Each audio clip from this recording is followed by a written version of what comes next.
ओम शांति।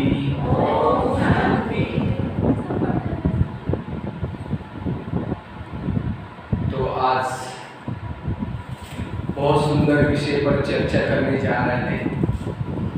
वर्तमान समय अपने उसके संकल्प ज्यादा चलते, विचार ज्यादा चलते, और जिसके मन के विचार ज्यादा चलते उसको शांति का अनुभव नहीं होगा, उसको सुख का अनुभव नहीं होगा, वो वायुमंडल को खराब कर देगा, उसके घर में बरकत नहीं हो सकती, पानी के मटके भी सूख जाएंगे, चैन की नींद भी नहीं आएगी। तो इसलिए संकल्प से कल्प चलता है। अगर संकल्प नेगेटिव है सारा कल्प भी नेगेटिव। इसलिए एक दिन आएगा यहाँ लोगों की लाइन लगेगी, बड़ा और भी सेंटर बनाना पड़ेगा, क्योंकि दुनिया में दवाई देते हैं, वहां से तो दबाते एलोपैथिक दे करके या कोई भी दवाई देके दूसरे जगह से लेकर, क्योंकि टेंशन तो खत्म नहीं किया, वहां से दवाई लेके और से निकलेंगे आगे चल करके ऐसी बाबा की मुरलियों के माँ के ऐसी बीमारी आएगी जिसकी दवाई भी नहीं होगी। कोरोना की दवाई थी, अभी भी नहीं बनी, क्योंकि ड्रामा बना। ये ब्रह्मा कुमारी का केंद्र एक प्रकार का धोबी घाट है, गुलाब परा के आत्मा रूपी ड्राइवरों का भोजन करने का डाइनिंग हॉल है।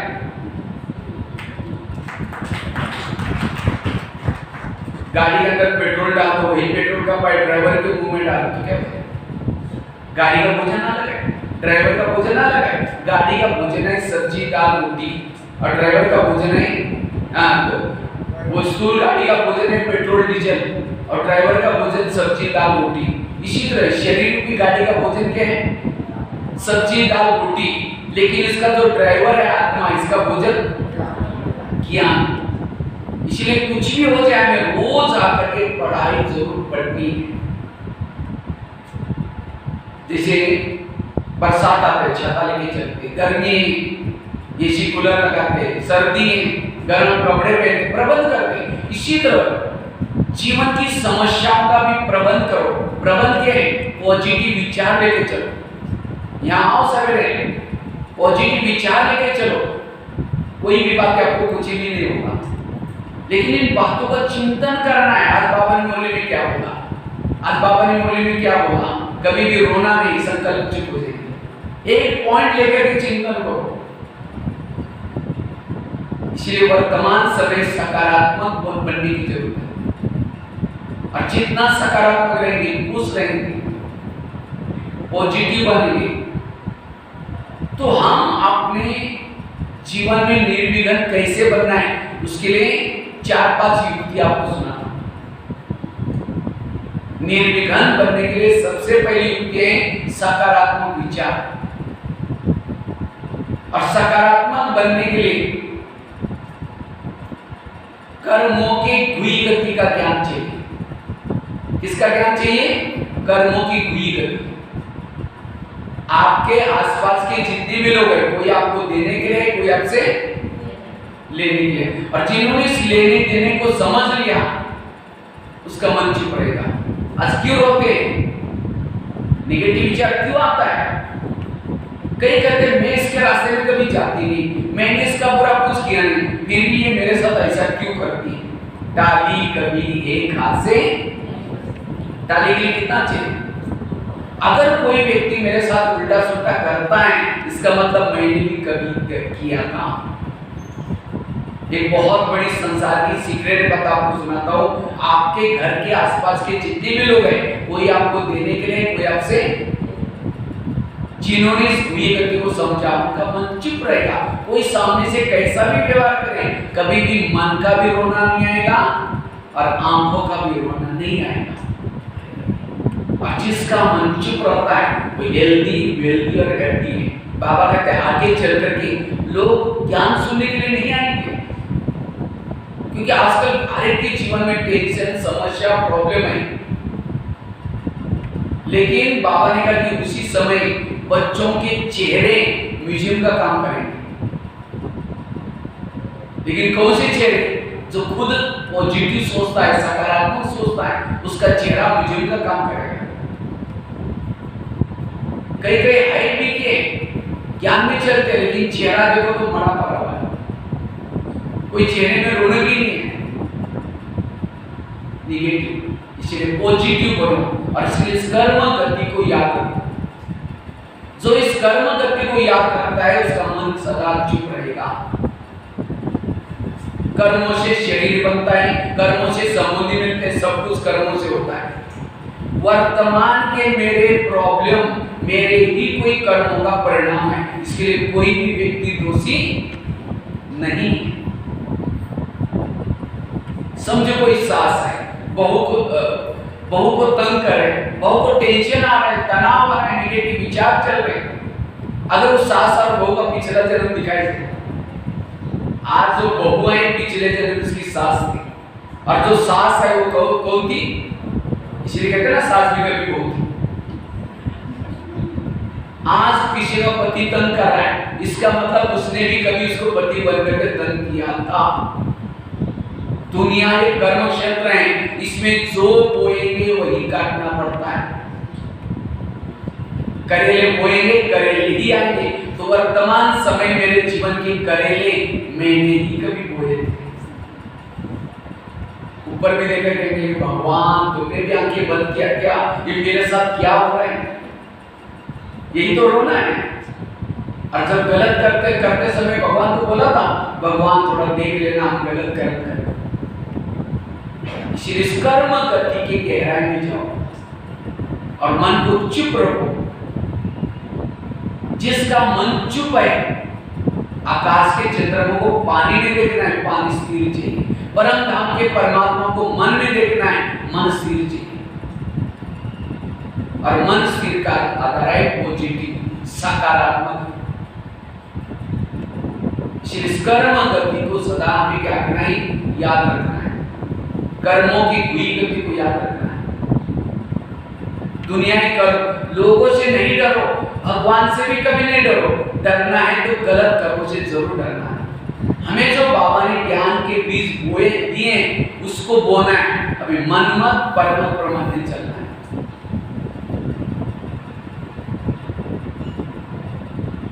एक बहुत सुंदर घटना मैं सुनाने जा रहा हूं। एक घटना को ध्यान से सुनना। एक आगरा में पति पत्नी रहते थे, गरीब थे, झोपड़पट्टी में रहते थे। उनके पास एक मेहमान आया था। वैसा मेहमान दिल्ली में आया था खरीदारी करने के हिसाब से। लेकिन जब वो दिल्ली में आया था दुकान बंद थी। उस व्यापारी को लगता बैठे बैठे में क्या करूं? मैंने कभी आगरा गए थे, देखा नहीं, चलो मैं आगरा घूम के आता हूं। व्यापारी आगरा निकल गया। सारा दिन उसने आगरा देखा, लेकिन रात को सोने का प्रॉब्लम हो गया। जिस होटल में जाता था, जहां भी जाता था, सब कहते थे हमारे होटल बुक है। और उसको लगता है आपको कहां सो जाओ? अगर बस स्टैंड पर सो जाओ तो चोरी होती, अगर कहीं स्टेशन पर सो जाओ तो भी चोरी होती। तो अचानक उसको याद आया मेरे गरीब पति चलो उनके पास जाता हूँ। रिक्शा करके गया, खाना खाया, बातें की, सब कुछ की। सोने से पहले उसने ब्याह खोली, कपड़े चेंज करने थे। जब ब्याह खोली तो गरीब की पत्नी की नजर ब्याह में गई। एक ऐसे बस 50 के, 100 के, 500 के बहुत सारे बंडल है। उसको लगता है अगर 2-4 बंडल हमको मिल जाए तो हमारी गरीबी क्या बचेगी। दूर हो जाए, रात भर नींद नहीं है। 12 बजे बाहर गई, बड़ा सा पत्थर उठाने लगे। बैग तो उसके सिर में थी, सीधा उसके सिर में मार। उसका तो मर्डर हो गया। पति की नींद खुली। पति कहता ये क्या हो गया? कहते हमारी गरीबी दूर। कई बात किसी पुलिस वालों को पता चलेगा, लोगों को पता चलेगा कि जेल की सजा होगी। कहा कि किसी को पता ही नहीं चलने देंगे। इस व्यापारी को जमुना नदी में डाल देंगे। उसको जमुना नदी में बोरी में डाल करके फेंक के आए। किसी को नहीं बताया। उन्होंने पुलिस ही छिपाया, लोगों से छिपाया, लेकिन कर्मों से कोई छिपा। सिर्फ भजन है ना, कर्म का लेका मिटे न रे भाई, लाख करे कोई चतुर है। उन्होंने उसी पैसे से एक प्लॉट लिया, छोटा सा मकान बनाया, दुकान खोला, गहने बनाई, उनकी गरीबी दूर हो गई। लेकिन उनको कोई बच्चे नहीं थे, दोनों ही थे। कुछ साल के बाद एक बच्चा हो गया और एक ही था, पिलाया, उसको कलेक्टर बनना जितना पड़ाया। अचानक वो बच्चा टाइफाइड हो गया, बीमार हो गया। बहुत खर्चा हुआ, गहने बनाए थे, सोने की बेच दी, डॉक्टर को दिया पैसा, बच्चा ठीक नहीं हुआ। गाड़ी बेची, बीमारी में पैसा लगा तो भी बच्चा ठीक नहीं हुआ। दुकान चालू किया तो उसको भी बंद किया तो भी बच्चा ठीक नहीं हुआ। आखिर उन्होंने क्या किया, जो मकान बना था उसको भी बेच दिया, बच्चा ठीक नहीं हुआ। तो एक दिन वो बच्चा कहता है पापा जी आपने को जो मिला था पैसा खत्म हो गया, अब मैं जा रहा हूँ, बच्चा मर गया। तो बच्चा कौन था? जिस व्यापारी को मारा था उसकी आत्मा अपना पैसा लेने के लिए बच्चे रूप में आई। ये है ऊपर वाले का डंडा, ये कर्म। ये मैंने आपके साथ शेयर क्यों किया? आज आपके घर में भी कोई पति है, कोई बच्चियां है, कोई पड़ोसी है, कोई सास है। आजकल के कई माँ बाप ने पैसा इकट्ठा किया और बच्चा कोई ऐसा पैदा हुआ गलत सड़क पे जा रहे हैं, नशा कर रहे हैं और टेंशन तनाव आ रहा है उसके कारण। वो बच्चा कौन है? आपके ही कोई कर्मों का परिणाम। जिन्होंने इस घटना को समझ लिया कभी भी रोएंगे नहीं, आता संकल्प नहीं चलेंगे व्यक्तों से बचे। इस कर्म गति की गहराई को समझने की जरूरत है। दूसरी बात है, जो हुआ अच्छा हुआ, जो हो रहा अच्छा, जो होगा वो भी मेरे जीवन की हर घटना में कल्याण। अगर कोई मेरी चुगली करे, यहाँ की ट्रांसफर वहां करे, तो भी क्या करना है? जो हुआ अच्छा हुआ, जो हो रहा अच्छा, जो होगा वो भी। और इसको कहते हैं पॉजिटिव। एक रामायण की घटना मैं आपको सुनाने जा रहा हूँ। राम राज्य बनने वाला था। रात में आकर के मंत्रा ने कई को दो चार उल्टी बातें सुनाई। तुम्हारा बेटा भी तो है, तुम अपने बेटे को छोड़ करके राम को राजा बना रहे। और ये बातें सुन करके राम को राजा बनाने के बजाय 14 वर्ष वनवास में भेजा। सीता गई, लक्ष्मण गया, तीनों भी घर से चले गए। वियोग के कारण दशरथ ने प्राण त्यागा। खाने का प्रॉब्लम, सोने का प्रॉब्लम, घास में सोए। किसके कारण?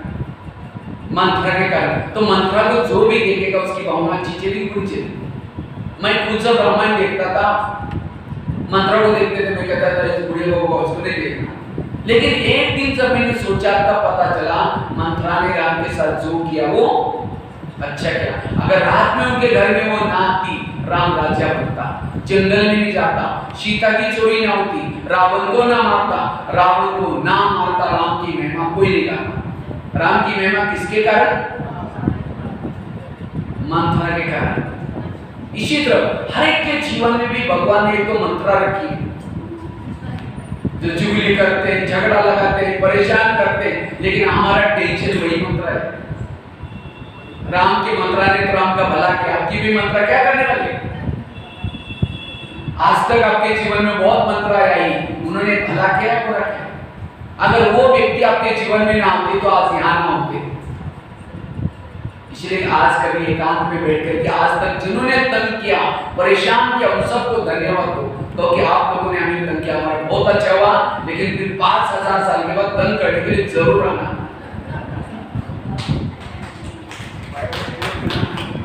आना चाहिए, नहीं आना चाहिए? तो कभी कभी हम कहते इसके कारण मैं इसको दुआ कैसी दूं ना, कल मिला ना शुभ चिंतन, ऐसे कुछ किताब मिला, शुभ चिंतन, शुभ भावना। कौन दे सकता है? जो निगेटिव को पॉजिटिव में लाता है, जो बुराई को भी अच्छाई में लाता है। नहीं तो नहीं दे सकता। देवी का पूछ वरदानी है, कोई गाली दे तो भी वरदानी दे। तो अब भी हमें मूर्ति बनना है, भविष्य में वही मूर्ति बनेगी जो संगम युग में मूर्ति बनता है। कोई गाली दे, अपमान करे तो भी। कुंती के सामने कृष्ण जाता है, कहता है तुमको क्या वरदान चाहिए? तुमने बड़ी भक्ति की, सोना चांदी जो भी मांगो। कहते मुझे सोना चांदी नहीं चाहिए, मुझे जीवन में समस्या चाहिए। कहा तुम्हें क्या मांग रहे? तथास्तु, तुम्हारी जो भी इच्छा पूर्ण हो जाए। फिर कहा कि तुमने समस्या क्यों मांगी? समस्या होगी तो आप मेरे साथ में रहेंगे। इसलिए बाबा कहता है बांधेली माताओं का योग मेरे से ज्यादा होता है। क्यों? जब पति तंग करता है, परेशान करता है, उसको कौन याद आता है? बाबा। और जिसको बाबा याद आता है उसका पद ऊंचा है। भले वो क्लास में नहीं आती, मुरली नहीं सुनती, तो भी उसका पद आपसे भी ज्यादा है। क्यों? उसकी लगन से याद है।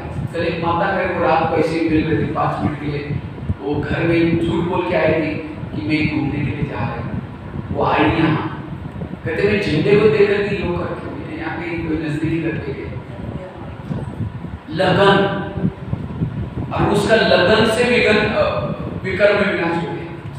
इसीलिए लगन उसको होगी जिसको विकल्प ज्यादा आते। और जो माता को पति परेशान नहीं करता, तंग नहीं करता, बहुत प्यार करता है, उन माताओं को एक किससे लगाए? पति से। और जिसका पति से योग है उसका पति कुछ भी नहीं होगा। तो पति तंग करने वाला चाहिए, प्यार करने वाला चाहिए? हाँ? ये है पॉजिटिव। इसलिए पॉजिटिव बनो। राम जब वनवास से आता है, सबसे पहले जो अयोध्या में आता है तो स्वागत करते हैं, सब लोग आए थे, लेकिन मंत्रा कहीं नहीं आए। तो सभी को पूछा मंत्रा और कहीं माँ क्यों नहीं आए? वो गया, कहा कि माँ आप क्यों नहीं आए? कहा कि बेटा हम कैसे आए, हमने तो तुम्हें वनवास में भेजा था, जंगल में भेजा था, चुगली की थी। कहता नहीं माँ, आपके कारण पुरुषोत्तम राम, भगवान राम, विजय राम बन के आए हो आपके कारण। ये नहीं कहा कि तुम तो बुढ़िया है ना, तुमने मेरी चुगली की थी, तो थप्पड़ नहीं पड़ा। तो रामायण महाभारत क्या सिखाता है? जो बुराई करता है उसी को ही क्या करो? दुआएं दो, शुभकामना दो। तनाव आएगा नहीं, टेंशन आएगा नहीं, निगेटिव आएगा नहीं। लेकिन आज हर एक को तनाव, टेंशन है। रोज रामायण पढ़ते, महाभारत पढ़ते, क्यों? ये कला नहीं सीखी। ये कला कई ज्ञान में चलते हैं तो भी उनके जीवन में बहुत सारी समस्या है। ज्ञान को यथार्थ समझा ही नहीं। तो ज्ञान कहता है तुम्हारे परिस्थिति के समय जो चुप रहता है वही परिस्थिति उसके लिए वरदान बन जाते हैं। परिस्थिति के समय जो नेगेटिव सोचता है वही परिस्थिति उसके लिए श्राप बनती है। इसलिए पॉजिटिव बनने की जरूरत है। रोज सवेरे सवेरे अगर मुझे पॉजिटिव बनना है, समर्थ बनना है, व्यर्थों से मुक्त बनना है, निर्विघ्न बनना है, उसके लिए रोज सवेरे 3 चीजें करो। रोज अमृत वेला अच्छी तरह करना, क्लास के पहले आकर के योग करना। क्लास कितना बजे चलती है? 7 बजे। योग कितना बजे चलता है? 6:30 बजे। पहुंचते कितने हैं? अपने आप को पूछो क्यों लेट हो जाते हैं? इसको ही कहते हैं गृहस्थी। अब स्कूल के बच्चे अगर लेट जाएंगे, टीचर इतनी थप्पड़ लगा देगा। यहाँ तो टीचर देखता है, ऐसे नहीं बाबा नहीं देखता, सब देखता है कौन कितने बैठे। ये थप्पड़ यहाँ नहीं मारेगा, गलत रास्ते में मारेगा। तुम रोज क्लास में योगी में आते ले लो थप्पड़, यहाँ नहीं मारेगा, यहाँ कुछ याद हो। यूनिफॉर्म नहीं पहना थप्पड़ मारेगा, बैच नहीं पहना तो भी थप्पड़ पड़ेगी, मार्क कट जाएगी। इसीलिए दिला नहीं समझना, पापा को बोला नहीं समझना, ऊपर आपके मार्क कट रहे हैं। इसलिए कोई देखे ना देखे, हमें बिल्कुल क्लास के पहले तो क्या करेंगे परिवर्तन। आज के इस क्लास से कल सभी को 6:30 बजे पहुंचना है। बहाना क्या बनाते? बच्चे स्कूल में जाते हैं, ताली बजाओ, ये परिवर्तन करते हैं। तो 75 साल मनाया, ये मनाया, ये करो, कुछ नहीं होने वाला परिवर्तन। ये सबसे इम्पोर्टेंट ज्ञान बात है, अमृत वेला सफल बनाना। दूसरा, क्लास के पहले आकर संगठन के योग कब मिलता है आप लोगों को? केवल सवेरे मुरली के समय का, बाकी शाम को तो सब लोग पहुंच नहीं सकते ना उसी समय। इसीलिए संगठन ऐसा तो नहीं शाम को लगाता है, लगता है क्लास ऐसे। फिर तो संगठन का योग केवल मुरली के पहले वाला, और सेंटर का वायुमंडल इससे बनता है। खेती में बीज डाल के आओ, हल नहीं चलाओ, जमीन तैयार नहीं करो, 2 महीने के बाद निकालने के लिए जाओ, मिलेगा कुछ? चिड़िया खा जाएगी ऊपर से दाने सारे, पानी भी नहीं देंगे, हल भी नहीं चलाया, फिर बीज डाल के आए। इसी तरह ज्ञान का बीज डालने से पहले क्या करना है? खेती को, जमीन को तैयार करो, और योग से। और अभी तो बहाना भी नहीं बना सकते, बाबा ने सारे स्कूल भी बंद कर दिए। हाँ, उसका भी बहाना नहीं कर सकते कि बच्चे स्कूल में, ये भी नहीं दुकान में चल जाना होता है, और ये भी कब तक खुला रहेगा भरोसा नहीं है। इसलिए आधा घंटे का यहाँ आकर के योग करना है, और फिर मुरली सुनिए। मुरली भी ऑनलाइन से नहीं, यहाँ करके सुनिए। कई को तो ऑनलाइन की मुरली सुनने के लिए बड़ा मजा आता है, कई तो ग्रुप बने, कई ग्रुप से जुड़ेंगे, सेंटर से जुड़ना है, यहाँ हाजिरी नहीं लेगी ग्रुप के साथ थोड़ी, वो टीचर आपके जो हाजिरी लगाएंगे। इसलिए यहाँ ये 3 चीजें जो करता है वो समर्थ बनता है, निर्विघ्न बनता है, उनकी स्थिति सारा दिन अच्छी रहेगी। अगर अमृतवेला का आपका कोई वीडियो बनाए जाए, आपको पता भी नहीं चलेगा कि अमृतवेला करते समय कोई आपका वीडियो बना जाए और सवेरे आपको दिखाई जाए सवेरे का अमृतवेला का वीडियो, लेकिन मेरा नहीं, मैंने से किया था, दीवार के सारे बैठे मुंह खुला के दोपहर मच्छर अंदर भी का, कई तो उठेंगे, उठ करके क्या करेंगे, बाबा के लिए बैठे, बाबा प्यारे बाबा आ जाओ, हम आपसे बातें करनी। अब घर में मेहमान को तो निमंत्रण दिया, आप आ जाओ, और आने से पहले दरवाजे खिड़की लगा करके बैठ गए अंदर। मेहमान बेचारा बेल बजा रहे, घंटी बजा रहे, दरवाजे नहीं खोलो, कैसा लगेगा उसको? अच्छा लगेगा, ठीक है। और आगे वाले थैले में तुम्हारी खुद की बुराई, 200 की चिट्ठी बना के डाले, उसको क्या करना, बार-बार निकाल कर परिवर्तन करना, और दूसरे के दोस्त को कहाँ रखना, पीछे। बस इतना करो तुम्हें सुख शांति से, और अपने बुराई को कहते भगवान मैंने कभी तो याद ही नहीं रहती। क्यों? क्योंकि व्यर्थ बातें हैं अंदर, विचार सागर में अंदर नहीं चलेगा, बुद्धि को ताला लग जाएगा, और जिसके ज्ञानी बुद्धि में नहीं, खुशी नहीं है। इसलिए सरस्वती किसके ऊपर बैठे, किसके ऊपर बैठे, कभी के ऊपर, हंस के ऊपर सरस्वती मां बैठे। इसी तरह ज्ञान हंस के ऊपर बैठता है, हम हंस है, किसी को बुराई देखना कौवा हो गया, कोई तो पीछे से किसी की बुराई करे, फलानी ऐसी है, अचानक आई ओम शांति आ गया, मां को याद कर लेते, मुख में ना बगल में। कई भाई बहन तो गुरुजी के पास गया, कहते गुरुजी मुझे को वरदान चाहिए, रोज सत्संग में आता था, गुरुजी सबसे क्या वरदान चाहिए, कहता है मेरे बारे में सबके दिल में क्या चल रहा है ये मैं जानना चाहता हूँ। गुरुजी ने कहा ठीक है, मैं तुम्हें वरदान देता हूँ, साथ में एक छड़ी देता हूँ, मांत्रिक डंडा देता हूँ, जब भी किसी के दिल में तुम्हारे बारे में क्या चल रहा है, गुरुजी आज आपने तो मेरी आंखें खोल दी, बड़ों की कमजोरी, ये कहानी किसी और की नहीं, हमारी अपनी कहानी है। आज हम भी यहाँ आते आते हमारी जो काली आत्मा थी, पति थी, और विचार आते भावना खराब हो जाती है।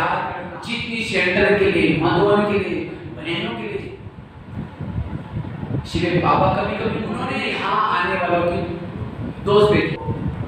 महाराष्ट्र में छोटे से गांव में जन्म हुआ, आपके मोबाइल में लो, ये और में नहीं लगे। तो मैं महाराष्ट्र में छोटे से गांव में जन्म हुआ, 11 साल स्कूल में गया था, 11 साल के बाद स्कूल में गया। तो क्योंकि हम तो रबारी समाज में रहते थे, रबारी जानते हैं, यहाँ तो रबारी जानते हैं, तो 2 महीना स्नान भी नहीं करते थे हमारे घर। उनकी 7 कक्षा थी, ठीक है, मेरी लगन देखते कहता ठीक है कल जाओ, पहले दिन मुझे 5वीं कक्षा में बिठाया, मेरे समान वाले बच्चे थे। तो कहा कि पहली को सुनाएंगे तो भी सुन लेना, दूसरे, क्योंकि एक ही रूम में एक ही टीचर सबको पढ़ाता था, तो कहा कि पहली को सुनाएंगे तो भी सुन लेना, दूसरे को सुनाएंगे। रोज जब जाना शुरू किया, घर वालों ने मना किया, अपने पैसा नहीं जाना। मैंने कहा पैसे नहीं मांगूंगा, बिना पैसे का पढ़ूंगा। कहा कि बिना पैसे जाना तो भले जाओ, 1 साल में 6वीं में फिर 7वीं में, तो 7वीं कक्षा में बोर्ड की परीक्षा। तो टीचर ने कहा तुम डायरी पे नहीं लाते कक्षा स्कूल में नहीं। तो मैंने सोचा क्या करेंगे, घर में तो मना किया, तो मैं रद्दी से डायरी लाता था, रद्दी की डायरी को पानी से, अगर गरीबी ना होती तो कल्याण ना होता। तो रद्दी में 3 लोग का चित्र था, 3 लोग का चित्र में मुझे लगा मनुष्य तो चांद तक गए, चांद से पार, लेकिन इस किताब में तो चांद से भी परे का ज्ञान है। तो मैंने क्या किया, उसको इसका अभ्यास किया। उसके बाद बड़े शहर 10वीं में बोर्ड में पहला नंबर लिया। उसके बाद बड़े शहर में पढ़ने के लिए ITI का कोर्स कर रहे थे। उसी समय एक ब्रह्मा कुमारी की गीता पाठशाला थी, वहाँ गया। तो वहाँ पहले दिन जब गया तो मूल ही चल रही थी, मुझे आत्मा समझो, आत्मा अभिमानी बनो। तो मुझे लगा मूल ज्ञान यहाँ का आत्मा का है। मैंने अपने हाथ पर भी लिख दिया, मैंने आत्मा लिखा, यहाँ भी लिखा। और इसी का अभ्यास किया बार बार। जब मैं गीता पाठ से जाता था, कभी बहनी कहती थी बेचारा गरीब बच्चा नहीं रहा, रोज आता है, पता नहीं सत्य में आएगा नहीं आएगा, चुप रहता है, कभी कुछ किसी को बोलता है नहीं, किसी को पता नहीं। मैंने कभी सेवा में भी जाता था, लेकिन मेरी योग और ज्ञान में पक्की ये थी। रात जाकर योग करता था, तपस्या करता था, स्थिति पहली बनाई। और उसके बाद वहाँ से पहली बार मधुबन में आना था, तो बहन जी को मैंने कहा बहन जी मुझे भी जाना है। कहते तुम्हारे पास पैसे कर दिए तो टिकट के लिए, तो ये भाई ने कहा नहीं दीदी मैं इसका टिकट निकालूंगा। और मेरे पास महाराष्ट्र में टोपी और काकी चिट्टी वो ड्रेस था, तो कहते ये ड्रेस में तो नहीं जाएंगे वहाँ। तो भाई ने मुझे फिर कुर्ता पजामा भी सिलाई किया और पहली बार आए। तो बाबा मेरे के बाद मैंने कहा भाई जी मुझे यहाँ ही रुकना है। कहते तुम तो घूम करके बैठते हो, तुम तो कुछ करते हो, तो यहाँ क्या करोगे, हमारे सेंटर का नाम खराब करोगे, बोल दिया। मैं बोला नहीं जी मेरे को जो भी सेवा दी लगन से करूँगा। कहते ठीक है, फिर रख दिया। रहते रहते 2 साल यही रहे। उसके बाद गुलजार रहते मेरे को लेके गए मधुबन में, हिंदी दिल्ली में, तो हिंदी भाषा रहती थी, हिंदी भाषा सीखा, खाना बनाना सीखा। और उसके बाद फिर वापस मधुबन में आए, और मधुबन में जहाँ 25,000 लोगों का भोजन बनता है उस परिवार में सेवा कर। मेरे जीवन में इसी पीरियड में प्रॉब्लम्स आए, लेकिन हर प्रॉब्लम को पॉजिटिव बनाए, नेगेटिव को क्या बना दिया। एक दिन मेरे मन में आया मुझे किसी को ज्ञान सुनाना सीखना है, तो मैंने 2-4 लोगों को बुला करके कुछ सुनाना शुरू किया। तो एक बहन ने देख लिया, कहते आप क्या कर रहे थे, मैंने कहा मैं ज्ञान सुना रहा था। कहते तुम्हारा काम नहीं, तुम्हारा काम है किचन में कच्चे चलाना, वही को दोबारा कभी सुनाना नहीं है। कितना गुस्सा आना चाहिए। भेजी मेरे को सबके बीच में अपमान, सभी के बीच में बोल दिया। तो मैंने अपने दिमाग को शांत रखा, कुछ भी नहीं सोचा। मैंने सोचा इनकी कोई गलती नहीं, मेरे पास ज्ञान का स्टॉक नहीं है, इसलिए बाबा सेवा का मौका नहीं दे रहे। तब से सुनाना छोड़ दिया। पांडवन के सामने एक बगीचा था, और बगीचे में शाम के समय बैठता था, योग करने के बाद सोचता था, कुछ गमले पड़े रहते थे, गमले को समझता था माता है, कुमार है, युद्ध है। गमले के सामने बैठ कर ज्ञान सुनाने की प्रैक्टिस की। आप आत्मा हो, सत्यवानी वाला 6 साल तक। वहां से मेरी ट्रांसफर मधुबन में होगी, तो मधुबन में किचन की सेवा करने के बाद तपस्या में जाता था, वहां भी गमले के सामने बैठ करके ज्ञान सुनाता था। कोई माता आने लगी, भाई जी आप कुछ सुनाओ ना, आप बैठे। तो मुझे डर लगता था यहाँ भी कोई बोल दे, तो मैं बोला नहीं। तो जाता माता बोलती थी तीसरे में तपस्या में बिल्कुल पीछे, जहाँ कोई देख न ले, सारे सोए उस समय में सुनाता था। ऐसे करते करते करीबन 10-15 दिन के बाद एक दिन शांताना ने दादी मेरे को बुलाया। कहते मुझे पता है आप क्लास करते हैं, माता आकर बहुत खुश होकर सुनाते, तो ऐसा क्लास तुम दादी माँ टिकान तो क्यों नहीं करते। तो हमने कहा थैंक यू दादी, क्योंकि दादी को आगे बढ़ाने की भावना रखते। तो दादी बेटे का भी शुरू किया, कॉन्फ्रेंस हॉल में डायमंड हॉल में, इतना ही नहीं 12,000 स्कूलों में जाकर के, 1,000 जेल में जाकर के लेक्चर करके इंडिया बुक ऑफ रिकॉर्ड बनाता है। उस बहन का धन्यवाद जिसने मुझे बोला, अगर वो ना बोलती तो मुझे चांस, अभी आप तो गमले तो नहीं बैठे ना, प्रैक्टिकल में बैठे। देखो पहले गमले को सुनाया कि नाज़ी बाबा ने चांस दिया। परिस्थिति को पॉजिटिव, जो परिस्थिति को पॉजिटिव बनाता है वो परिस्थिति वरदान बन जाती है। परिस्थिति को नेगेटिव बनाता है वही परिस्थिति अभिसरण। ऐसे किसी मेरे मन में आया मुझे लेख लिखने, तो मैंने जिंदगी का पहला लेख लिखा। लिखते 2 बज गया, फिर 4 बज गया। उसी लेख को एक फोटो कॉपी करने वाले के पास ले गया। मैंने कहा भाई एक फोटो कॉपी करो। तो फोटो कॉपी करने वाले के पास गया, उसने ऊपर नीचे देखा, फाड़ के 25 टुकड़े करके कचरा में फेंक दिया। तुम लेखक बने कैसे हो, कितना गुस्सा आना चाहिए। मैंने दिमाग को शांत रखा, मैंने सोचा लेखक जरूर बनूंगा, और तब से लिखना शुरू किया। 40 मैगजीन में लिखता हूँ, 3000 से ज्यादा लेख लिख चुका। किसी ने कहा कितनी सारे लेक्चर करते हैं, फोटो तो इंटरनेट में डालो तो बहुत अच्छे। मुझे इंटरनेट वगैरह कुछ नहीं आता था, 5 क्लास पढ़ाई किए। तो मैंने कुछ फोटो सीडी में डाल करके भाई के पास ले लिया। मैंने कहा भाई थोड़ा नेट में कहीं डाल देना। उसने कहा तुम तो बाईपास के आदमी, तुम्हारे फोटो नेट में थोड़ी होते, ये तो बड़े बड़े लोगों होते हैं। मुझे लगा इंटरनेट क्या होता है, मुझे उसको सीखना है। और कंप्यूटर नहीं आता था, कुछ इंग्लिश नहीं आता था, सीखा। तो सीखते सीखते आज यूट्यूब में बीके भगवान भाई लिखो, सिर्फ बीके भगवान भाई 1200 से ज्यादा क्लास है, 2000 से ज्यादा 3 मेरे चैनल बने, और बहुत सारे ये आज हर एक के जेब में बैठा हूँ, आपके जेब में भी बैठा हूँ। आज कितनी सारी सेवा है। भले मैंने कोई लेक्चर नहीं किया, लेकिन हजारों लेक्चर लोग सुन रहे, रोज सुन रहे। कल का आपका कार्यक्रम हुआ था, फटाफट हमने बना करके कल बहनों को भी दिखाया। लेकिन इतना ही नहीं, यूट्यूब में ब्रह्मा कुमारी गुलाबपुरा लिखो, कल का वीडियो सारा पूरा मिलेगा। देखो परिस्थिति, अगर वो मुझे बोलता कि मैंने परिस्थिति निर्माण करने वाले को गुरु बनाया, एक गुरु ने मुझे कंप्यूटर सिखाया, एक गुरु ने मुझे लेखक बनाया, एक गुरु ने मुझे लेक्चर करना, इसीलिए उन गुरु का धन्यवाद सभी का। ये है शुभ भावना, केवल मैं बोल नहीं रहा हूँ, लेकिन प्रैक्टिकल में ये है। इसलिए बहुत सारी बातें हैं, बहुत सारी परिस्थितियां हैं, मेरा जीवन ही संघर्ष में रहा और उसी संघर्ष से सीखा। एक एक संघर्ष ने मुझे बहुत कुछ सिखाया। इसलिए भगवान भाई नाम माँ बाप ने रखा है, ये कोई ऐसा वैसा नहीं रखा है, लेकिन भगवान भाई बनाने के लिए बहुत बड़े क्षण रखते हैं। मूर्ति ऐसी नहीं बनती, मूर्ति को बनाने के लिए कारीगर लगते हैं, तो किसी ने सभी ने थोड़ा थोड़ा ठोके लगा करके भगवान भाई बनाया।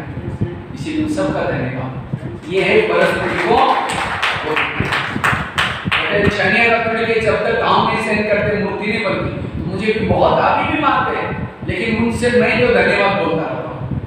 ऐसे का जीवन बड़ा आनंदमय रहता है, पॉजिटिव रहता है। बड़े ऐसे नहीं बनते, लेकिन बड़ा बनने के लिए सहना पड़ता है। इसलिए गृहस्थी में रहते भी बाबा ने आज स्लोगन था ट्रस्टी, स्लोगन था ट्रस्टी बन करके रहो। नहीं कोई बीच में एक पॉइंट थी ट्रस्टी। तो आप लोग सभी गुलाबपुरा के नहीं हैं, आप सभी गुलाबपुरा के थे कब थे? जी थोड़ा पीछे से भी लेते थोड़ी से, क्योंकि जरूरी है फोटो पे आपका वीडियो बनेगा, नहीं फोटो नहीं बनेगा। बोला था 40-50 चाहिए। तो ट्रस्टी बनो, एक ही किसी में लो तो सबको बांट देना, सभी मिलेंगे। ट्रस्टी बनो, जैसे हनुमान राम की जब सीता पीछे कोने में जाकर के कोने से इस तरफ देखकर, तो हनुमान जब सीता चोरी हुई थी तो क्या हुआ? सीता को ढूंढने के लिए राम गया, सारी बंदर सेना की, और हनुमान को कहाँ भेजा? लंका में भेजा। और बाकी सब समुद्र किनारे पर बैठे थे, इंतजार कर रहे थे सीता को लेके आएंगे। हनुमान को ही भेजा, क्यों? राम का विश्वास था कि जा करके लेके आएगा। इसी तरह आप सभी भी मधुवन निवासी, पिछले जन्म में गुलाबपुरा रहते थे, आपका नया जन्म हुआ और सभी राम आए इस धरती पर ऊपर से और टेंट डाल करके बैठे हैं, माउंट आबू में डेरा डाला हुआ है, बाकी सारे बंदर सेना में आए और आपको सीता को खोजने के क्या ड्यूटी है? यहाँ जितनी भी सीता है गुलाबपुरा के आसपास में, बाबा के ज्ञान के बच्चे उनको ढूंढने के लिए ले जाए। हनुमान जाकर के लंका में नहीं कहता कि राम के पास तो सोना नहीं, चांदी नहीं, कुछ भी नहीं, यहाँ डेरा डालो, आराम से बैठो, यहाँ कितना सोना है, खाने के लिए कितने बगीचे हैं। सोचा तो आपको यहाँ कोई गृहस्थी बसाने के लिए, बड़ा मकान बनाने के लिए नहीं भेजा, पैसा कमाने के लिए नहीं भेजा, यहाँ सेवा के लिए भेजा है। अब कुछ खाते पीते इसलिए आपको काम धंधा करना है, लेकिन मुख्य मेरा काम है आत्मारूपी सीताओं को संदेश देना।